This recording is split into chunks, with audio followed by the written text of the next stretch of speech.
നമസ്കാരം. യുവർ മണിയിലേക്ക് എല്ലാ പ്രേക്ഷകർക്കും വീണ്ടും സ്വാഗതം. സമ്പാദ്യത്തെക്കുറിച്ച് സംസാരിക്കാനായി ഇന്ന് നമ്മോടൊപ്പം ചേരുന്നത് ബർജിൽ ജിയോജിത്തിൻ്റെ കോ-ഫൗണ്ടറും ഡയറക്ടറുമായ ഷംസുദ്ദീൻ സാറാണ്. സർ, ഇന്ന് ഇന്ത്യൻ മാർക്കറ്റ് നോക്കുകയാണെങ്കിൽ താഴ്ചയിലാണ് വന്നിരിക്കുക. 84,686 പോയിൻ്റാണ് ഇന്ന് ക്ലോസ് ചെയ്തിട്ടുള്ളത്. 416 പോയിൻ്റ് താഴ്ന്നിരിക്കുകയാണ്. അപ്പോൾ അതിന് കാരണം എന്താണെന്ന് ചോദിച്ചാൽ പ്രത്യേകം ഒന്നും പറയാൻ പറ്റാത്തൊരവസ്ഥയാണുള്ളത്. എന്തായാലും കാര്യങ്ങളൊക്കെ മാറി വരുന്നു, പ്രതീക്ഷിക്കുന്നു എന്നേ പറയാൻ സാധിക്കും. ഈ വിദേശ നിക്ഷേപകർ ഇന്ത്യൻ ഓഹരി വിപണിയിൽ നിന്ന് പിൻവാങ്ങുന്നു, അതുപോലെ ഡോളറിനെതിരെ രൂപയ്ക്കെതിരെ ഡോളർ ശക്തി ആർജിക്കുന്നു. ഇതെല്ലാം വിപണിയെ ബാധിക്കുന്നുണ്ടോ? അത് ഒരു പരിധിവരെ വിദേശ നിക്ഷേപകർ ഒരു ഭാഗത്തു നിന്ന് പോകുമ്പോൾ മറ്റൊരു ഭാഗത്ത് വരുന്നുണ്ട്. അതേസമയത്ത് ഇന്ത്യൻ ഇൻസ്റ്റിറ്റ്യൂഷൻസ്, ഫിനാൻഷ്യൽ ഇൻസ്റ്റിറ്റ്യൂഷൻസ് വൻതോതിൽ വാങ്ങുന്നുണ്ട്. ഇത് രണ്ടും നടന്നുകൊണ്ടിരിക്കുന്നുണ്ട്. അത് ഒരു സ്ഥിരമായിട്ട് നടന്നുകൊണ്ടിരിക്കുന്ന ഒരു പ്രക്രിയയാണ്. ഒരു സുപ്രധാന കാര്യം ഇന്ന് സംസാരിക്കാൻ ഞാൻ ആഗ്രഹിക്കുന്നുണ്ട്. പല ആളുകൾക്കും ധാരാളം മെസ്സേജുകൾ വന്നുകൊണ്ടിരിക്കുന്നുണ്ട് ഇൻകം ടാക്സ് നിന്നുള്ളതാണെന്ന് പറഞ്ഞിട്ട്. അതിൽ പറയുന്ന കാര്യം പ്രവാസികളായിട്ടുള്ള അവരുടെ വിദേശത്തുള്ള ആസ്തി എന്ന് പറഞ്ഞാൽ അവരുടെ വീട് വാങ്ങിച്ചിട്ടുണ്ടെങ്കിൽ, ബിസിനസ് ഉണ്ടെങ്കിൽ, അതിൽ നിന്ന് ഇൻകം കിട്ടുന്നുണ്ടെങ്കിൽ അങ്ങനെയുള്ളതെല്ലാം ഇൻകം ടാക്സ് അതോറിറ്റിയിൽ റിട്ടേൺ ഫയൽ ചെയ്യുമ്പോൾ കൊടുത്തിരിക്കണം എന്ന് പറഞ്ഞിട്ടുള്ള ഒരു സന്ദേശം എല്ലാവർക്കും കിട്ടുന്നുണ്ട് എന്ന് പറഞ്ഞിട്ട് ചില പത്രങ്ങളിലും വന്നിരുന്നു. അപ്പോൾ അങ്ങനെ വന്നു കഴിഞ്ഞപ്പോൾ അതിൻ്റെ ആവശ്യമില്ല എന്ന് നേരത്തെ തന്നെ അറിയാമായിരുന്നു. എങ്കിൽ തന്നെ ഒരു ആധാരികമായിട്ട് അതിനെ സംബന്ധിച്ച് ഒരു ആൻസർ കിട്ടലായിരിക്കും നന്നായിരിക്കുക എന്നുള്ള നിലയ്ക്ക് ഇന്ത്യയിലെ ചാർട്ടേഡ് അക്കൗണ്ടൻസിൻ്റെ ഇൻസ്റ്റിറ്റ്യൂട്ടിൻ്റെ പ്രസിഡൻ്റായിരുന്നിട്ടുള്ള മിസ്റ്റർ ഭൂപതി ആർ എന്ന് പറയുന്ന പ്രമുഖനായിട്ടുള്ള ആ വ്യക്തിയോട് ഞാൻ അന്വേഷിച്ചു, ഇങ്ങനെ ഒരു കാര്യമുണ്ട്, അതിൻ്റെ സത്യാവസ്ഥ എന്താണെന്ന്. അപ്പോൾ വളരെ കൃത്യമായിട്ട് അദ്ദേഹം എനിക്ക് അതിന് റിപ്ലൈ തന്നിരുന്നു. ആ റിപ്ലൈ ആണ് ഇന്ന് ഞാനിവിടെ വിശദീകരിക്കാൻ ഉദ്ദേശിക്കുന്നത്. എന്നതുപോലെ തന്നെ NRIസിൻ്റെ സുപ്രധാനമായിട്ടുള്ള ഒരു നേട്ടമുണ്ട്. അതിനെ സംബന്ധിച്ച് പലരും അജ്ഞര ആണ് എന്നുള്ളത് മനസ്സിലാക്കിയതുകൊണ്ട് അതിനെ സംബന്ധിച്ചും ഞാൻ പറയുന്നതായിരിക്കും. ഇപ്പോൾ ഇതിൽ വിദേശ ആസ്തി വെളിപ്പെടുത്താൻ നിർബന്ധമായിട്ടും NRIകൾ വെളിപ്പെടുത്തിയിരിക്കണം എന്നുള്ള ഒരു സന്ദേശമാണ് ഇങ്ങനെ പ്രചരിച്ചുകൊണ്ടിരിക്കുന്നത്. പലരും വളരെ ആശങ്കയിലാണ്. ധാരാളം ആളുകൾക്ക് ഇവിടെ വീട് വാങ്ങിച്ചവരുണ്ട്, കച്ചവടം ചെയ്യുന്നവരുണ്ട്. അങ്ങനെ കച്ചവടം എന്ന് പറഞ്ഞാൽ അവർ ഇൻവെസ്റ്റ്മെൻറ്റ് ഉള്ളവർ, ഇങ്ങനെയുള്ള ആളുകളെല്ലാം തന്നെ അവരുടെ എന്താണ് എത്രയുണ്ട് എന്നുള്ളതെല്ലാം പ്രഖ്യാപിക്കണം. അത് പ്രഖ്യാപിച്ചില്ലെങ്കിൽ 300% വരെ പെനാൽറ്റി അടിക്കേണ്ടി വരുന്നത് പോലും ഉണ്ടായിരുന്നു. ഞാൻ ഇത് അന്വേഷിച്ചപ്പോൾ ശ്രീ ഭൂപതി പറഞ്ഞത് അദ്ദേഹത്തിനും ധാരാളം ക്ലയൻറ്റുകൾ ഇങ്ങനെ അന്വേഷിച്ചുകൊണ്ട് മെസ്സേജ് അയച്ചിരുന്നു. ഇതിൽ പ്രധാനമായിട്ടുള്ള ആശങ്ക വിദേശ ആസ്തികളും വരുമാനവും ഇന്ത്യൻ ഇൻകം ടാക്സ് റിട്ടേണിൽ നിർബന്ധമായി വെളിപ്പെടുത്തണം എന്നാണ് സന്ദേശമെന്നാണ് പലരും പറയുന്നത്. പക്ഷേ അങ്ങനെ ഒന്നുമില്ല. ഞാൻ ഓൾറെഡി എൻ്റെ റിട്ടേൺ ഫയൽ ചെയ്തു. അങ്ങനെ ഒരു സംഭവം ഉണ്ടായിട്ടില്ല. എന്നോടാരും ആവശ്യപ്പെട്ടിട്ടില്ല. എൻ്റെ ചാർട്ടേഡ് അക്കൗണ്ടൻറ്റ് അങ്ങനെ ഒന്നും വെളിപ്പെടുത്തിയിട്ടില്ല. കാരണം എനിക്കും വിദേശത്ത് നിക്ഷേപം എല്ലാം ഉള്ളൊരു വ്യക്തിയാണ്. പക്ഷേ അതൊന്നും ആവശ്യപ്പെട്ടിട്ടില്ല, ഞാനത് നൽകിയിട്ടും ഇല്ല. അതേസമയത്ത് വിദേശ ആസ്തികളും വിദേശ വരുമാനവും ഇന്ത്യൻ റിട്ടേൺ വെളിപ്പെടുത്തേണ്ട എന്നെ സംബന്ധിച്ച് പറയും. ഇൻകം ടാക്സ് ആക്ട് 1961 പ്രകാരമാണ് resident and ordinary resident ROR എന്ന് പറഞ്ഞ ഒരു വിഭാഗമുണ്ട്. Resident and ordinary resident ROR എന്ന് പറയുന്ന ഒരു വിഭാഗത്തിൽപ്പെടുന്ന വ്യക്തികൾക്കാണ്. ആ വിഭാഗത്തിൽപ്പെടുന്ന ആളുകൾ തീർച്ചയായിട്ടും വിദേശത്തുള്ള ആസ്തി പ്രഖ്യാപിക്കൽ നിർബന്ധമാണ്. അതേ സമയത്ത് താഴെ പറയുന്ന വിഭാഗങ്ങൾക്ക് അത് ബാധകമല്ല. നോൺ റെസിഡൻറ്റ് ഇന്ത്യൻ, അതായത് പ്രവാസികൾ, വിദേശത്ത് ജീവിക്കുന്ന ആളുകൾ, ഒരു വർഷം 182 ഡേയ്സിൽ കൂടുതൽ വിദേശ രാജ്യത്ത് തൊഴിലോ വ്യാപാരമോ മറ്റോ ചെയ്തുകൊണ്ട് ജീവിക്കുന്ന ആളുകൾ ജീവിച്ചിട്ടുണ്ടെങ്കിൽ അവർ നോൺ റെസിഡൻറ്റ് ഇന്ത്യനാണ്. അവർക്ക് അർത്ഥശങ്കയ്ക്ക് ഇടവരാത്ത തരത്തിൽ തന്നെ അദ്ദേഹം പറഞ്ഞു, നമ്മൾ അങ്ങനെ റിട്ടേൺ ഫയൽ ചെയ്യുമ്പോൾ ഈ വിവരങ്ങൾ നൽകേണ്ടതില്ല. മറ്റൊരു വിഭാഗം എന്ന് പറഞ്ഞാൽ resident but not ordinary resident എന്ന് പറഞ്ഞിട്ടൊരു വിഭാഗമുണ്ട്. ആ വിഭാഗത്തിന് RBNOR എന്നാണ് പറയാറ്. ദീർഘകാലം വിദേശത്ത് കഴിഞ്ഞതിന് ശേഷം അടുത്തിടെ നാട്ടിലേക്ക് തിരിച്ചു പോയ ആളുകളാണ് ആ വിഭാഗത്തിൽ വരുന്നത്. അവർക്ക് ഈ പറയുന്ന പോലെ തന്നെ ഇത്തരം ആസ്തി പ്രഖ്യാപിക്കേണ്ടതില്ല എന്നാണ് നിയമം തന്നെ പറയുന്നത്. നിയമത്തിലെ വ്യവസ്ഥ നോക്കിക്കഴിഞ്ഞാൽ ഇൻകം ടാക്സ് ആക്ടിൻ്റെ സെക്ഷൻ 139(1) 4-ാം പ്രൊവിഷൻ പ്രകാരം വിദേശ ആസ്തിയും വിദേശ വരുമാനം വെളിപ്പെടുത്തേണ്ടത് റെസിഡൻറ്റ് വിഭാഗത്തിൽപ്പെട്ടവരാണ്. നാട്ടിലുള്ള ആളുകൾ, നമുക്കറിയാം, നാട്ടിലെ അതിസമ്പന്നരായിട്ടുള്ള ആളുകൾ, സിനിമാ നടന്മാർ, അതുപോലെ തന്നെ വലിയ ഇൻഡസ്ട്രിയലിസ്റ്റുകൾ, അവരുടെ മക്കൾ എല്ലാം തന്നെ വിദേശ നാടുകളിൽ, പ്രത്യേകിച്ചും UAE-യിൽ വന്ന് ഭവനങ്ങളും കെട്ടിടങ്ങളും മറ്റും വാങ്ങിച്ച് പല ബിസിനസ്സിലും പങ്കാളിയായിക്കൊണ്ട് നാട്ടിൽ സ്ഥിരമായിട്ട് ജീവിക്കുന്നവരാണവ. UAE-യിലെ വിസ ഉണ്ടായിരിക്കും, പക്ഷേ നാട്ടിലാണ് അവർ ഒരു വർഷത്തിൻ്റെ ഭൂരിഭാഗം ദിവസങ്ങളും ഉള്ളത്. അതുകൊണ്ട് അവർ റെസിഡൻറ്റ് തന്നെയാണ്. അങ്ങനെയുള്ളവർ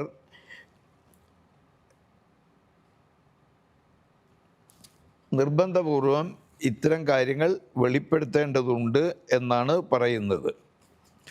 ഇനി മറ്റൊരു പ്രധാന കാര്യം ഉള്ളത്,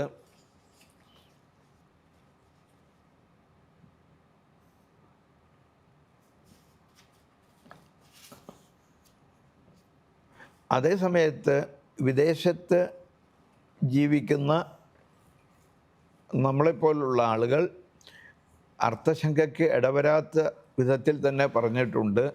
നമുക്ക് വിദേശത്ത് നമ്മൾ ജീവിച്ചു കൊണ്ടിരിക്കുമ്പോൾ നമുക്ക് നിക്ഷേപങ്ങളുണ്ടെങ്കിൽ, കച്ചവടങ്ങളുണ്ടെങ്കിൽ, അല്ലെങ്കിൽ വീടോ കെട്ടിടമോ വാങ്ങിച്ചിട്ടുണ്ടെങ്കിൽ അതെല്ലാം നമ്മുടെ സ്വത്ത് തന്നെയാണ്. അതുപോലെ തന്നെ ഒരുപക്ഷെ വീട് വാടകയ്ക്ക് കൊടുത്തുണ്ടാവും വിദേശത്ത്, അല്ലെങ്കിൽ നിക്ഷേപങ്ങൾ നടത്തി അതിൽ നിന്ന് ആദായം കിട്ടുന്നവരുണ്ടാവും. ഇതൊന്നും തന്നെ ഒരു NRE എന്നുള്ള നിലയ്ക്ക് നമ്മൾ അത് ഇൻകം ടാക്സ് റിട്ടേൺ കൊടുക്കുമ്പോൾ പ്രഖ്യാപിക്കേണ്ടതില്ല. അതേസമയത്ത് ഈ വർഷം മുതൽ വിദേശത്ത് ജീവിക്കുന്നവരാണെങ്കിൽ ആ വിദേശത്ത് ജീവിക്കുന്ന ആളുകൾ അവരുടെ അഡ്രസ് പ്രൂഫ് കൊടുത്തിരിക്കണം എന്ന് ഒരു നിബന്ധന ഉണ്ട്. ഇപ്പോൾ ഞാൻ റിട്ടേൺ ഫയൽ ചെയ്തു, അതിന് ആവശ്യമായിട്ടുള്ള എൻ്റെ ചിലർ പറയും തിജാറി എന്ന് പറയും, ചിലർ പറയും ബിൽഡിംഗ് ടാക്സ് കൊടുത്ത എൻ്റെ എഗ്രിമെൻറ്റ്, ഇങ്ങനെയുള്ളതിൻ്റെ കോപ്പി നമ്മൾ അയച്ചു കൊടുക്കണം. അതിലുള്ള വിവരങ്ങൾ നമ്മൾ കൊടുത്തിരിക്കണം എന്നുള്ളത് നിർബന്ധമാണ്. അത് കൊടുത്തത് കൊണ്ട് നമ്മൾ വിദേശത്തുള്ള നമ്മളുടെ ആസ്തിക്കോ അല്ലെങ്കിൽ ഇൻകത്തിനോ ടാക്സ് കൊടുക്കേണ്ടതില്ല, അല്ലെങ്കിൽ ഇൻകം ടാക്സിൽ അത് രേഖപ്പെടുത്തേണ്ടതില്ല എന്നാണ് ഇതിൽ നിന്നെല്ലാം വളരെ കൃത്യമായിട്ട് നമ്മൾക്ക് മനസ്സിലാക്കാൻ സാധിക്കുന്നത് എന്ന് ഇവിടെ വളരെ കൃത്യമായിട്ട് പ്രഖ്യാപിക്കുകയാണ് ഞാൻ. കാരണം ഇത്രയും ഉയർന്ന തലത്തിലിരിക്കുന്ന ഒരു വ്യക്തിയാണ് CA ഭൂപതി R എന്ന് പറയുന്ന വ്യക്തി. അദ്ദേഹം എനിക്ക് രേഖാമൂലം അയച്ചു തന്നിട്ടുള്ള ഒരു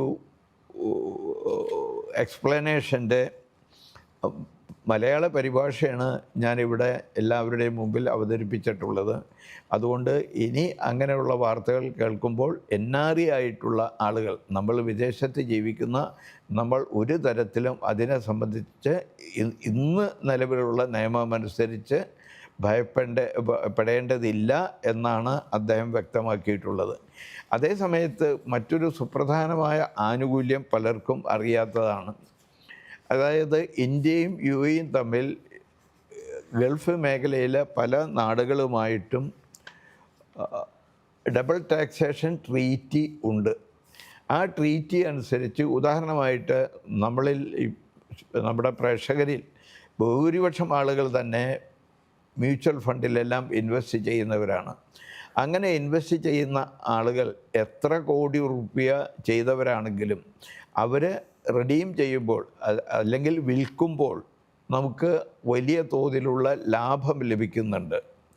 ആ ലാഭത്തിന് ഓഫ് കോഴ്സ് ഇന്ത്യയിൽ ടാക്സ് ഡിഡക്റ്റഡ് അറ്റ് സോഴ്സ്. ഇപ്പോൾ ഒരു വർഷം കഴിഞ്ഞാണ് വിൽക്കുന്നതെങ്കിൽ അതിൽ നിന്ന് കിട്ടുന്ന ലാഭത്തിന് 12% ടാക്സ് ഡിഡക്റ്റ് ചെയ്തിട്ട് ബാക്കിയുള്ളതാണ് നമുക്ക് ലഭിക്കുക. പക്ഷേ ഈ ഡബിൾ ടാക്സേഷൻ ട്രീറ്റിയുടെ ഒരു ബെനിഫിറ്റ് എന്നുള്ള നിലയ്ക്ക് അങ്ങനെ നമ്മൾ ടാക്സ് നമ്മളിൽ നിന്ന് ഡിഡക്റ്റ് ചെയ്ത് TDS പിടിച്ചിട്ടുള്ളത് ടാക്സ് റെസിഡൻസി സർട്ടിഫിക്കറ്റ് നമ്മൾ ഇൻകം ടാക്സ് റിട്ടേൺ ഫയൽ ചെയ്യുന്ന കൊടുത്താൽ നമുക്ക് ആ പിടിച്ച സംഖ്യ എത്ര വലുതായാലും പരിപൂർണമായിട്ട് തിരിച്ച് ലഭിക്കും എന്നുള്ളത് പലർക്കും അറിയാത്ത കാര്യമാണ്. അപ്പോൾ രണ്ട് കാര്യങ്ങളാണ്. അങ്ങനെ ഇൻവെസ്റ്റ് ചെയ്യുകയും ആ ഇൻവെസ്റ്റ് വിൽക്കുകയും ചെയ്തിട്ടുള്ള ആളുകൾ ചെയ്യേണ്ടത്, അങ്ങനെ ചെയ്തിട്ടുണ്ടെങ്കിൽ റിട്ടേൺ ഫയൽ ചെയ്യുക. റിട്ടേൺ ഫയൽ ചെയ്ത് ഇൻകം ടാക്സ് ഫയൽ ചെയ്യുന്നതിനൊപ്പം ടാക്സ് റെസിഡൻസി സർട്ടിഫിക്കറ്റ് TRC എന്നാണ് അതിന് ചുരുക്കപ്പേര്, അത് നമ്മൾ എടുത്തിരിക്കണം. അത് എടുത്തിരിക്കേണ്ടത് രണ്ട് കാര്യങ്ങളാണ് അതിന് വേണ്ടത്. ഒന്ന്, നമ്മൾ എമിഗ്രേഷനിൽ നിന്ന് ഒരു രേഖ വാങ്ങിക്കണം.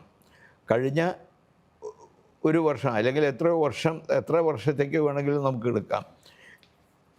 അതായത് ലേറ്റസ്റ്റ് എന്ന് വരെയാണോ ടാക്സ് റിട്ടേൺ കൊടുക്കുന്നത്. ഉദാഹരണമായിട്ട് ഇപ്പോൾ ടാക്സ് റിട്ടേൺ ക്ലോസ് ചെയ്യുന്നത് 2024 ഏപ്രിൽ 1 മുതൽ 2025 മാർച്ച് 31 വരെയുള്ള കാലഘട്ടത്തിൻ്റെ റിട്ടേണാണ് ഇപ്പോൾ കൊടുത്തുകൊണ്ടിരിക്കുന്നത്. ഇപ്പോൾ ലാസ്റ്റ് ഡേറ്റ് ഈ മാസം ലാസ്റ്റിലാണ് വരുന്നത്. അപ്പോൾ ഈ സമയത്ത് ടാക്സ് റെസിഡൻസി സർട്ടിഫിക്കറ്റ് നമ്മൾ സബ്മിറ്റ് ചെയ്യണം. അപ്പോൾ അതിന് വേണ്ടത് നമ്മൾ താമസിക്കുന്നത് റെൻറ്റഡ് ഫ്ലാറ്റിലോ വില്ലയിലോ ആണെങ്കിൽ ആ റെൻറ്റ് കൊടുത്തതിന് നമ്മൾ മുനിസിപ്പാലിറ്റിയിൽ രജിസ്റ്റർ ചെയ്ത ഒരു ഡോക്യുമെൻ്റ്, ടെനൻസി സർട്ടിഫിക്കറ്റ് എന്ന് പറയും, തജാരി എന്ന് പറയാറുണ്ട്, പലതരത്തിലും പറയാറുണ്ട്. ഇതിൻ്റെ ഒരു കോപ്പി വേണം. എന്നതുപോലെ നമ്മൾ എത്ര ദിവസം നമ്മുടെ ഫിനാൻഷ്യൽ ഇയറിൽ ഈ വിദേശത്ത് ഉണ്ടായി എന്ന് കാണിക്കുന്ന ഒരു പേപ്പർ നമുക്ക് കിട്ടും. കൃത്യമായിട്ട് UAE ഉണ്ടായിരിക്കുക എന്നുള്ളത് മാത്രമേ നോക്കുന്നത്. അത് കൃത്യമായി ഇന്ന ദിവസം ഔട്ടായി ഇന്ന ദിവസം എൻ്റർ ചെയ്തു എന്നുള്ളത് കൃത്യമായിട്ട് നമുക്ക് കാണാൻ സാധിക്കും. അതും സബ്മിറ്റ് ചെയ്യേണ്ടതാണ്. അതിനോടൊപ്പം നമ്മളുടെ ബാങ്ക് സ്റ്റേറ്റ്മെൻറ്റും കാണിക്കേണ്ടത്, 6 മാസത്തെ ബാങ്ക് സ്റ്റേറ്റ്മെൻറ്റും നൽകേണ്ടതുണ്ട്. ഇത്തരം കാര്യങ്ങൾ നൽകിക്കഴിഞ്ഞാൽ 1250 ദർഹമാണ് അതിന് കോസ്റ്റ് വരുന്നത്. അത് കൊടുത്തു കഴിഞ്ഞാൽ നമുക്ക് ഈ സർട്ടിഫിക്കറ്റ് ഓൺലൈനിൽ കിട്ടും. ഈ വർഷം ഞാൻ വാങ്ങിച്ചു, അയച്ചു കൊടുത്തതിൻ്റെ ഫലമായി മ്യൂച്വൽ ഫണ്ട് വിറ്റിട്ടുണ്ടായിരുന്നു. ആ വിറ്റ സമയത്ത് പിടിച്ചിട്ടുള്ള ടാക്സ് മുഴുവൻ റീഫണ്ട് കിട്ടുമെന്ന് ഇന്ന് ഞാൻ എൻ്റെ കൺസൾട്ടൻറ്റിനോട് ചോദിച്ചപ്പോൾ അവർ പറയുകയുണ്ടായി. അപ്പോൾ നമ്മൾ ഇങ്ങനെ ചെയ്യാത്തവർ പ്രത്യേകം ഈ കാര്യം ചെയ്തിരിക്കണം. ഇത് കംപ്ലീറ്റ് കാര്യങ്ങൾ ഓൺലൈനിൽ ചെയ്യേണ്ട കാര്യമാണ്. അത് ചെയ്തു കഴിഞ്ഞാൽ നമുക്ക് ഇത്രയും വലിയ സംഖ്യ, അല്ലെങ്കിൽ സംഖ്യ എത്ര വലുതായാലും 1 കോടി റുപ്യയോളം റീഫണ്ട് ചെയ്ത അനുഭവം എനിക്കുണ്ട്. ഞങ്ങളെ കസ്റ്റമർ എന്നെ കിട്ടിയതായിട്ട് എന്നോട് പറഞ്ഞിട്ടുണ്ട്. അപ്പോൾ ഇത് എല്ലാവരും ചെയ്യേണ്ട ഒരു കാര്യമാണ്. അത് ചെയ്തിരിക്കണം എന്ന് ഞാൻ വിനീതമായിട്ട് അഭ്യർത്ഥിക്കുകയാണ്. പലർക്കും ടാക്സ് റിട്ടേൺ ഫയൽ ചെയ്യുക എന്ന് പറഞ്ഞാൽ വളരെ ഭയമാണ്. ഇപ്പോൾ പല ആളുകളും പറയാറുള്ളത് ഞാൻ NRO അക്കൗണ്ടിലേക്കാണ് പൈസ അയക്കാറ്. അതുപോലെ തന്നെ കേരള ഗവൺമെൻറ്റിൻ്റെ പ്രവാസി ഡിവിഡൻഡ് സ്കീം എന്ന് പറഞ്ഞൊരു സ്കീമുണ്ട്. ആ സ്കീമിൽ 3 ലക്ഷമാണ് മിനിമം അടയ്ക്കേണ്ടത്. അതിൽ കൂടുതൽ 51 ലക്ഷം വരെ ഇൻവെസ്റ്റ് ചെയ്യാം. അത് ചെയ്ത ധാരാളം നമ്മൾ പ്രവാസികളായിട്ടുള്ള മലയാളികളുണ്ട്. അവർക്കെല്ലാം 3 വർഷം കഴിഞ്ഞപ്പോൾ അതിൽ നിന്ന് ഡിവിഡൻഡ് കിട്ടിക്കൊണ്ടിരിക്കുന്നുണ്ട്. ആ ഡിവിഡൻഡ് കിട്ടിക്കൊണ്ടിരിക്കുന്നതെന്നും ടാക്സ് പിടിച്ചിട്ടാണ് നമുക്ക് ലഭിക്കുന്നത്. അങ്ങനെ ഉള്ളവർ ടാക്സ് പിടിക്കുന്നുണ്ടെങ്കിൽ അങ്ങനെയുള്ളവർ ടാക്സ് റിട്ടേൺ ഫയൽ ചെയ്ത് കഴിഞ്ഞാൽ ആ പിടിച്ച സംഖ്യ തിരിച്ചു കിട്ടാനുള്ള സാധ്യതയുണ്ട്. കാരണം മിക്കവാറും ആളുകൾക്ക് നാട്ടിൽ വേറെ ഇൻകം ഇല്ലാത്തവരാണ്. അങ്ങനെ ഉള്ള ഇൻകം ഇല്ലാത്തവർക്ക് ഇത്തരം സംഖ്യ പിടിച്ചിട്ടുണ്ടെങ്കിൽ അത് നമുക്ക് തിരിച്ചു കിട്ടും. അതിനുള്ള സാധ്യതകളുണ്ട്. അത് ആരും നഷ്ടപ്പെടുത്തരുത് എന്നാണ് എനിക്ക് പറയാനുള്ളത്. അതുകൊണ്ട് ചിലരുടെ തെറ്റിദ്ധാരണ നമ്മൾ ഒരിക്കൽ ടാക്സ് റിട്ടേൺ ഫയൽ ചെയ്ത് കഴിഞ്ഞാൽ പിന്നീട് നിരന്തരം എല്ലാ വർഷവും അത് ഫയൽ ചെയ്യണം. ഫയൽ ചെയ്താൽ തന്നെ നമ്മൾക്ക് വേറെ ഇൻകം ഒന്നും ഉണ്ടായിട്ടില്ലെങ്കിൽ നമ്മൾ ഓൺലൈനിൽ തന്നെ നമുക്ക് തന്നെ ഫയൽ ചെയ്യാൻ സാധിക്കും. അങ്ങനെ ചെയ്തു കഴിഞ്ഞാൽ ഒരു റെക്കോർഡ് ഉണ്ടാക്കുന്നു എന്ന് മാത്രമേ ഉള്ളൂ. അതേ സമയത്ത് അതേ വർഷം നമ്മൾ ഫയൽ ചെയ്യുന്ന വർഷം നമുക്ക് നാട്ടിൽ ഇൻകം ഉണ്ടായിട്ടുണ്ടെങ്കിൽ നാട്ടിലുള്ള ഇൻകത്തിന് ടാക്സ് നൽകേണ്ടതുണ്ട്. അത് ടാക്സ് റെൻ്റാണെങ്കിൽ നമുക്ക് റെൻറ്റ് കിട്ടുന്ന സമയത്ത് ടാക്സ് റിഡക്റ്റ് ചെയ്തിട്ടാണ് നമുക്ക് റെൻറ്റ് ലഭിക്കുക. അപ്പോൾ അങ്ങനെയുള്ളതെല്ലാം തന്നെ ഉപയോഗപ്പെടുത്തേണ്ടതാണ്. ചിലർ കാര്യമായിട്ട് ചാരിറ്റി കൊടുക്കുന്നവരുണ്ടായിരിക്കും. ആ ചാരിറ്റി കൊടുക്കുന്നവർക്ക് ചില എക്സംഷനുകളുണ്ട്, അത് ലഭിക്കും. എന്നതുപോലെ തന്നെ പല കാര്യങ്ങൾക്കും ഇൻഷുറൻസ് അങ്ങനെ പല കാര്യങ്ങളും നമ്മൾ ചെയ്തിട്ടുണ്ടെങ്കിൽ അതിന് ചില എക്സംഷൻസ് കിട്ടും. അത് ഉപയോഗപ്പെടുത്തണം. അപ്പോൾ ധാരാളം ഇൻവെസ്റ്റ്മെൻറ്റും അതിനുള്ള ഇൻകവും നാട്ടിൽ ലഭിക്കുന്നവരാണെങ്കിൽ അഗ്രികൾച്ചറിൽ നിന്നുള്ള ഇൻകം ടാക്സബിൾ അല്ല, റെൻറ്റ് പോലുള്ളത് ടാക്സബിളാണ്. അപ്പോൾ അതിനെല്ലാം തന്നെ നമ്മൾ റിട്ടേൺ ഫയൽ ചെയ്യുമ്പോൾ ഓരോന്നും ഏതൊക്കെ വിധത്തിൽ നമുക്ക് റീഫണ്ട് കിട്ടാൻ സാധ്യത ഉണ്ട് അതെല്ലാം നമുക്ക് ലഭിക്കുന്നതായിരിക്കും. അതുകൊണ്ട് ഇത്തരം കാര്യങ്ങൾ ഒരു ഡോക്ടറോടും ലോയറോടും അതുപോലെ ഫിനാൻഷ്യൽ കാര്യങ്ങൾ കൈകാര്യം ചെയ്യുന്ന നമ്മുടെ ഓഡിറ്ററോടും സത്യസന്ധമായി കാര്യങ്ങൾ പറയേണ്ടതുണ്ട് എന്ന് നമ്മൾ മനസ്സിലാക്കുക. അതുകൊണ്ട് അവരോടെല്ലാം കൃത്യമായി പറഞ്ഞു കഴിഞ്ഞാൽ വെറുതെ ന്യായമായിട്ട് ലഭിക്കേണ്ടതെല്ലാം നമുക്ക് കിട്ടും. നമ്മൾ ഒന്നും തന്നെ അന്യായമായിട്ടോ അല്ലെങ്കിൽ തെറ്റായിട്ടുള്ള വിധത്തിലോ ഗവൺമെൻറ്റിനോട് തരുവാൻ ആവശ്യപ്പെടുന്നില്ല. സത്യസന്ധമായിട്ട് നമ്മൾ ചെയ്യുന്ന എല്ലാ കാര്യങ്ങൾക്കും ന്യായമായ കാര്യങ്ങളാണ്. സത്യസന്ധമായ കാര്യം ചെയ്യുന്നത്, നിയമപരമായാണ് അത് നമ്മൾ ചെയ്യുന്നത്. അതിലൊന്നും തെറ്റില്ല. അതെല്ലാം നമ്മൾ അവകാശമായിട്ട് തന്നെ കാണണം. അത് പ്രത്യേകം ശ്രദ്ധിക്കുക എന്നുള്ളതാണ് എനിക്ക് പറയാനുള്ളത്. സാർ, ഇതിലെ ഈ വിദേശത്ത് അസറ്റ് ഉണ്ടാകുന്നതിനൊപ്പം തന്നെ ഈ പറയുന്ന SMS അല്ലെങ്കിൽ ഇമെയിലിൽ പറയുന്ന ഒരു കാര്യമായിട്ട് പറയുന്നത് ഇവിടെ അക്കൗണ്ട് ഓപ്പറേറ്റ് ചെയ്യുന്നുണ്ടെങ്കിലും നിങ്ങൾ ടാക്സ് കൊടുക്കാൻ ബാധ്യസ്ഥരാണ് എന്ന തരത്തിലാണ് ഈ വാർത്തകളെല്ലാം വന്നത്. അതിനെക്കുറിച്ചൊന്ന് പറയാമോ? അങ്ങനെ അക്കൗണ്ട് എന്ന് പറയുന്നത് നമ്മളിവിടെ ജീവിക്കുമ്പോൾ നമുക്ക് ഇൻകം കിട്ടുന്നു, നമ്മൾ ബിസിനസ് ഉണ്ടെങ്കിൽ അതിൽ നിന്ന് വരുമാനം ഉണ്ടാകുന്നു, ഒന്നും തന്നെ ടാക്സ് വരുന്നില്ല. ടാക്സ് ഇന്ന് ഇവിടെ ഒരു ടാക്സും ഇല്ല അതിന്. അതുപോലെ തന്നെ ഇന്ത്യ ഗവൺമെൻറ്റിന് ഇവിടെയുള്ള നമ്മൾ NRI ആയിരിക്കെ നമുക്ക് കിട്ടുന്നതിന് ടാക്സ് ചോദിക്കില്ല എന്നാണ് ഇത് വ്യക്തമായിട്ട് പറയുന്നത്. നമ്മൾ നൽകേണ്ടതില്ല. പ്രേക്ഷകരുടെ കാര്യം പ്രത്യേകം ശ്രദ്ധിക്കണം. നമ്മളിവിടെ ഉള്ള NRIക്കാർക്ക് ഇവിടെയുള്ള നിങ്ങളുടെ ശമ്പളത്തിന് അതിനൊന്നും ഇന്ത്യയിൽ ടാക്സ് നൽകേണ്ടതില്ല. ഇന്ത്യയിൽ എന്തെങ്കിലും നിങ്ങൾക്ക് വരുമാനമുണ്ടെങ്കിൽ അതാണ്. ഇപ്പോൾ ഉദാഹരണമായിട്ട് NRO അക്കൗണ്ട് നമുക്ക് ഇന്ത്യ ഗവൺമെൻറ് തരുന്ന സുപ്രധാനമായ ഒരു ആനുകൂല്യം എന്ന് പറയുന്നത് FCNR foreign currency bank account ഉണ്ടെങ്കിൽ അതിൽ നിന്നുള്ള ഇൻട്രസ്റ്റ് ടാക്സ് ഫ്രീ ആണ്. NRE non resident external account ഉണ്ടെങ്കിൽ അതിൽ നിന്ന് എത്ര കോടി റുപ്യ കിട്ടിയാലും അത് ടാക്സ് ഫ്രീ ആണ്. അത് നമ്മൾ മനസ്സിലാക്കുക. മൂന്നാമതൊരു കാര്യമുള്ളത് ഡബിൾ ടാക്സേഷൻ ട്രീറ്റി ഉള്ള നാടുകളിൽ ഏതെല്ലാം നാടുകളുണ്ടോ ആ നാടുകളിൽ ആ ട്രീറ്റിയിൽ പറഞ്ഞിട്ടുള്ള കാര്യങ്ങൾ നമുക്ക് റീഫണ്ട് കിട്ടുന്നതാണ്. ഞാൻ പറഞ്ഞു കഴിഞ്ഞു. ഇപ്പോൾ ഇന്ത്യ UAE ഡബിൾ ടാക്സേഷൻ ട്രീറ്റിയുടെ ഫലമായി നമുക്ക് ഇങ്ങനെയുള്ള ചില ഇൻകം ടാക്സ് ഫ്രീ ആയിട്ട് കിട്ടുന്നതാണ്. പക്ഷേ ടാക്സ് നിയമപ്രകാരം ടാക്സ് റിഡക്റ്റ് ചെയ്യും. പക്ഷേ നമ്മൾ റിട്ടേൺ ഫയൽ ചെയ്യുന്ന സമയത്ത് ഇതെല്ലാം നൽകിക്കഴിഞ്ഞാൽ നമുക്ക് റീഫണ്ട് കിട്ടും. അപ്പോൾ ഇതെല്ലാം ന്യായമായിട്ട് നിയമത്തിൻ്റെ 4 ചുമരുകൾക്കകത്ത് നിന്നുകൊണ്ട് നമ്മൾ കിട്ടുന്ന ആനുകൂല്യങ്ങളാണ്. അത് നമുക്ക് ചെയ്യുന്നതിൽ യാതൊരു തെറ്റുമില്ല. അത് ആളുകൾ ഓരോരുത്തരും ചെയ്യേണ്ടതാണ്. അപ്പോൾ സാധാരണ അതിന് വലിയ കാര്യങ്ങളൊക്കെ ഉണ്ടെങ്കിൽ, വളരെ കോംപ്ലിക്കേറ്റഡ് ആയുള്ള അക്കൗണ്ടും മറ്റുള്ളതൊക്കെ ഉള്ളതാണെങ്കിൽ അതിന് എത്ര സമയം അവർ ഒരു ചാർട്ടേഡ് അക്കൗണ്ടൻറ്റ് ഓഫീസ് ചിലവാക്കേണ്ടി വരുമോ അതിനനുസരിച്ചാണ് അവർ ചാർജ് ചെയ്യുക. അല്ലാണ്ട് അമിതമായിട്ടുള്ള ചിലവൊന്നും അതിന് വരുന്നില്ല. അപ്പോൾ അതുകൊണ്ട് എപ്പോഴും നമുക്കൊരു അഡ്വൈസർ കൺസൾട്ടൻറ്റ്, ചാർട്ടേഡ് അക്കൗണ്ടൻറ്റ് എപ്പോഴും ഉണ്ടായിരിക്കൽ വളരെ നല്ലതാണ്. അത് വസ്തു വിൽക്കുമ്പോഴും വാങ്ങിക്കുമ്പോഴും എല്ലാം തന്നെ ഒരു കൺസൾട്ട് ചെയ്യൽ നന്നായിരിക്കും. അതുപോലെ തന്നെ പലരും പല ആസ്തികളും വിൽക്കുന്നവരുണ്ടായിരിക്കും, സ്വർണം വിൽക്കുന്നവരുണ്ടാവും.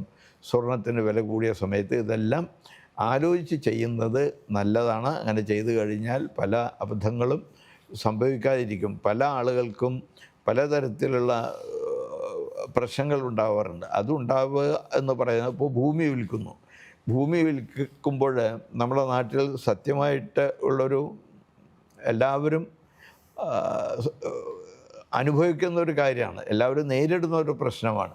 നമ്മൾ വാങ്ങിക്കാൻ തീരുമാനിച്ചു കഴിഞ്ഞാൽ വിൽക്കുന്ന ആൾ മുഴുവൻ സംഖ്യയും വൈറ്റ് മണിയായിട്ട് നമ്മൾ NRI അക്കൗണ്ടിൽ നിന്നുള്ള പൈസ ആയിട്ട് കൊടുക്കില്ല. അത് വലിയൊരു പ്രശ്നമാണ്. അതുപോലെ വിൽക്കുന്ന സമയത്തും പല ആളുകളും നമുക്ക് മുഴുവൻ സംഖ്യയും ആധാരത്തിൽ എഴുതില്ല. അപ്പോൾ ആധാരത്തിൽ എഴുതാത്ത സംഖ്യ നമുക്ക് ബ്ലാക്ക് മണി ആയിട്ട് കിട്ടും. അപ്പോൾ കഴിയുന്നത് ബ്ലാക്ക് മണി ഇല്ലാതെ നമ്മൾ നിലകൊള്ളുന്നതാണ് നല്ലത്. അത് വളരെ അപകടം ഉണ്ടാക്കുന്നതാണ്. അതുകൊണ്ട് നമ്മൾ എല്ലാ കാര്യങ്ങളും സത്യസന്ധമായിട്ട്, ട്രാൻസ്പെറൻ്റായിട്ട്, ലീഗലായിട്ടുള്ള മാർഗങ്ങളിൽ കൂടെ ചെയ്യുക. അപ്പോൾ അതിന് ആണ് ഞാൻ പറഞ്ഞത്, നമ്മളുടെ ഒരു ടാക്സ് കൺസൾട്ടൻ്റ് ഉണ്ടായിരിക്കണം. അവരോട് കാര്യങ്ങൾ ചോദിച്ചു കഴിഞ്ഞാൽ കൃത്യമായിട്ട് അതിൻ്റെ അഡ്വൈസ് തരും. അതിന് ചെറിയൊരു സംഖ്യ നമ്മൾ ചിലവാക്കേണ്ടി വന്നാൽ അതൊരു നഷ്ടമല്ല എന്ന് നമ്മൾ മനസ്സിലാക്കേണ്ടതാണ്. പ്രത്യേകമായിട്ട് അല്ലെങ്കിൽ പല അബദ്ധങ്ങളിലും ചെന്ന് ചാടും എന്നുള്ളത് നമ്മൾ മനസ്സിലാക്കണം. ചില സുഹൃത്തുക്കൾക്ക് വലിയ സംഖ്യ കടം കൊടുക്കും. കടം കൊടുത്തത് ചിലപ്പോൾ NRI ആയിട്ട് ഇവിടെ ജീവിക്കുമ്പോഴായിരിക്കും. ഈ പൈസ തിരിച്ചു തരുന്നത് നാട്ടിലായിരിക്കും എന്ന് വിചാരിക്കുക. ഈ ആളുകൾ, ഞാൻ ഇന്ന ആൾക്ക് കടം കൊടുത്തതല്ലേ, അത് എനിക്ക് തിരിച്ചു തന്നതല്ലേ എന്ന് പറഞ്ഞ് NRI അക്കൗണ്ടിൽ എന്തായാലും അത് ഡെപ്പോസിറ്റ് ചെയ്യാൻ സാധിക്കില്ല. NRO അക്കൗണ്ടിലേ ചെയ്യാൻ സാധിക്കുകയുള്ളൂ. പല ആളുകളും റെസിഡൻ്റ് അക്കൗണ്ട് തന്നെ ഓപ്പൺ ചെയ്ത് അതിൽ ഡെപ്പോസിറ്റ് ചെയ്യും. NRI ആയിട്ടുള്ള ആളുകൾ ചെയ്യാൻ പാടില്ലാത്ത മറ്റൊരു കാര്യമാണ്, നമ്മൾ ഒരിക്കലും നമ്മൾ നാട്ടിൽ നിന്ന് പോരുന്ന സമയത്ത് നമ്മളുടെ റെസിഡൻ്റ് അക്കൗണ്ട് ഉണ്ടെങ്കിൽ ഇവിടെ എത്തിക്കഴിഞ്ഞാൽ, നമുക്ക് വിസ അടിച്ചു കഴിഞ്ഞാൽ ആ പാസ്പോർട്ടിൻ്റെ ഒരു കോപ്പി ബാങ്കിന് അയച്ചു കൊടുത്തിട്ട് നമ്മൾ ആവശ്യപ്പെടേണ്ടത് നമ്മളുടെ റെസിഡൻ്റ് അക്കൗണ്ട് NRO അക്കൗണ്ടാക്കി മാറ്റണം എന്നാണ്. അപ്പോൾ നാട്ടിൽ ഒരുപക്ഷെ റെൻ്റ് കിട്ടുന്നവരുണ്ടായിരിക്കും, അല്ലെങ്കിൽ അഗ്രികൾച്ചർ ഇൻകം ഉള്ളവരുണ്ടാവും. അങ്ങനെയൊക്കെ ഉള്ളവരാണെങ്കിൽ അത്തരം പൈസ കിട്ടുമ്പോൾ നമ്മൾ റെസിഡൻ്റ് അക്കൗണ്ടിൽ ഒരിക്കലും നിക്ഷേപിക്കരുത്. അത് നമ്മൾ ക്ലോസ് ചെയ്യുക, എന്നിട്ട് NRO അക്കൗണ്ടിൽ മാത്രമേ ചെയ്യാൻ പാടുള്ളൂ. ഇങ്ങനെ മാറ്റിയില്ലെങ്കിൽ ഏതെങ്കിലും നിയമപരമായിട്ടുള്ള എന്തെങ്കിലും അതിന് 1,00,000 റുപ്യ വരെ പെനാൽറ്റി വന്നത് വരും. കാരണം ഇപ്പോഴും താങ്കളൊരു റെസിഡൻ്റ് അക്കൗണ്ട് ഓപ്പൺ ചെയ്യുമ്പോൾ താങ്കളുടെ പാൻ കാർഡ് കൊടുത്തു കാണും. ആ പാൻ കാർഡ് വഴി ഇപ്പോൾ NRI അക്കൗണ്ട് ഓപ്പൺ ചെയ്യുമ്പോൾ പാൻ കാർഡ് വേണം. ആ ഓപ്പൺ ചെയ്യുമ്പോൾ ആ അക്കൗണ്ടിലുള്ള ആൾ, ആ പാൻ കാർഡിലുള്ള ആൾ വിദേശത്താണെന്ന് രേഖ ഉണ്ടായി ഓട്ടോമാറ്റിക്കലി. ഇന്ന് ഇന്ത്യയിലെ സംവിധാനത്തിൽ എല്ലാ കാര്യങ്ങളും ഡിജിറ്റൽ ആയതുകൊണ്ട് ഇത്തരം കാര്യങ്ങളൊന്നും മറച്ചു വെക്കാൻ സാധിക്കില്ല. അതെല്ലാം ഉടനെ അറിയാണ് കാര്യങ്ങൾ. അപ്പോൾ അതുകൊണ്ട് ഒരിക്കലും നമ്മൾ കുറുക്കു വഴികൾ അന്വേഷിക്കരുത്. നേരായ വഴിയിൽ കൂടെ എല്ലാ കാര്യങ്ങളും ചെയ്യുക, അതാണ് നമ്മൾ സൂക്ഷിക്കേണ്ട കാര്യം. അതുപോലെ എപ്പോഴും നമ്മൾക്ക് ഒരു അഡ്വൈസർ, ഫിനാൻഷ്യൽ അഡ്വൈസർ, ഒരു കൺസൾട്ടൻ്റ്, ഒരു പരിചയസമ്പന്നനായിട്ടുള്ള ഒരു ചാർട്ടേഡ് അക്കൗണ്ടൻറ്റ് നമുക്ക് അഡ്വൈസ് മേടിക്കാൻ എപ്പോഴും ഉണ്ടാവണം. അപ്പോൾ അത് നമുക്കത് വളരെ പല അബദ്ധത്തിലും ചാടുന്നതിൽ നിന്ന് രക്ഷപ്പെടുവാൻ അത് വളരെ സഹായകമായി തീരും. അത് ഉണ്ടാവൽ വളരെ അത്യാവശ്യമാണ്. കാരണം പല ആളുകളും പല വസ്തു വിൽക്കുന്നു, കടം കൊടുത്ത പൈസ കിട്ടുന്നു, സ്വർണം വിൽക്കുന്നു, അതിൻ്റെ പൈസ കിട്ടുന്നു. ഇതൊക്കെ നമുക്ക് NRO അക്കൗണ്ടിൽ ഡെപ്പോസിറ്റ് ചെയ്യാൻ പറ്റുള്ളൂ. അപ്പോൾ അതൊക്കെ അതിൽ നിന്ന് കൂടുതൽ പൈസ കിടക്കുമ്പോൾ അതിൽ നിന്ന് ഇൻട്രസ്റ്റ് വരും. ആ ഇൻട്രസ്റ്റ് ടാക്സ് ഡിഡക്റ്റ് ചെയ്തിട്ടാണ് നമുക്ക് കിട്ടുക. അങ്ങനെ കിട്ടിക്കഴിഞ്ഞാൽ അത് നമ്മൾ ടാക്സ് റിട്ടേൺ ഫയൽ ചെയ്യുകയാണെങ്കിൽ അതിന് പല സന്ദർഭങ്ങളിലും റീഫണ്ട് കിട്ടാനുള്ള സാധ്യത ഉണ്ടാകും. അത് നമുക്ക് ഉപയോഗപ്പെടുത്താം. അപ്പോൾ ഇതെല്ലാം നമ്മൾ ചെയ്യുന്നത് വളരെ നന്നായിരിക്കും എന്നാണ് എനിക്ക് അഭിപ്രായപ്പെടാനുള്ളത്. എന്നതുപോലെ തന്നെ മറ്റൊരു പ്രധാന കാര്യം കൂടെ ഓർമ്മപ്പെടുത്താനുള്ളത്, ടാക്സ് റെസിഡൻസി സർട്ടിഫിക്കറ്റ് അത് ആരും വിസ്മരിക്കരുത്.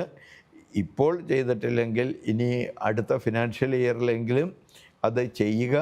അത് ചെയ്തിട്ടുണ്ടെങ്കിൽ നിങ്ങൾക്ക് ടാക്സ് റെസിഡൻസ് സർട്ടിഫിക്കറ്റ് നൽകിയതുകൊണ്ട് കിട്ടാവുന്ന ആനുകൂല്യങ്ങളെല്ലാം തന്നെ നമുക്ക് എടുക്കുവാൻ സാധിക്കും, നമുക്ക് റീഫണ്ട് കിട്ടുവാൻ സാധിക്കും.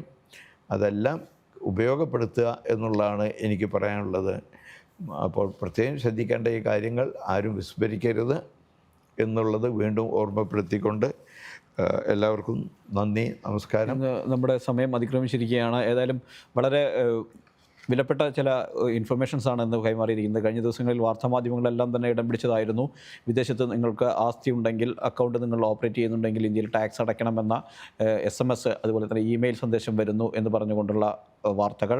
അതിലാണ് ക്ലാരിഫിക്കേഷനാണ് ഇപ്പോൾ നൽകിയിരിക്കുന്നത്. അതിൽ ഭയപ്പെടേണ്ടതില്ല എന്നതാണ് സൂചിപ്പിക്കുന്നിരിക്കുന്നത്. പക്ഷേ സൂക്ഷ്മത പുലർത്തുകയും വേണം. ഞങ്ങളുടെ സംബന്ധിച്ചുള്ള വിശദാംശങ്ങൾ ഇനിയും നിങ്ങൾക്ക് ഏതെങ്കിലും തരത്തിലുള്ള സംശയമുണ്ട് എങ്കിൽ വിളിച്ച് ചോദിക്കാവുന്നതാണ്. ഞങ്ങൾ സ്ക്രീനിൽ കാണിച്ചിരിക്കുന്ന നമ്പറിൽ നിങ്ങൾക്ക് ബന്ധപ്പെടാം. ഒപ്പം തന്നെ മൊബൈൽ നമ്പർ ഇതാണ് 05064678001. ദുബായ് ഓഫീസിൻ്റെ നമ്പർ 0435555900. അബുദാബി ഓഫീസാണെങ്കിൽ 0264415555. ഷാർജ 0657325555. ഇതിനു പുറമെ kvshams@gmail.com എന്ന ഇമെയിൽ വിലാസത്തിൽ നിങ്ങൾ നിങ്ങളുടെ സംശയങ്ങൾ എഴുതി അയച്ചു കഴിഞ്ഞാലും മറുപടി ലഭിക്കും. ഏതായാലും കൂടുതൽ സാമ്പത്തികവുമായി ബന്ധപ്പെട്ട മറ്റു വിവരങ്ങളുമായി ബന്ധപ്പെട്ട് കൂടുതൽ ഇൻഫർമേഷനുമായിട്ട് അടുത്ത ആഴ്ച വീണ്ടും കാണാം. നന്ദി, നമസ്കാരം.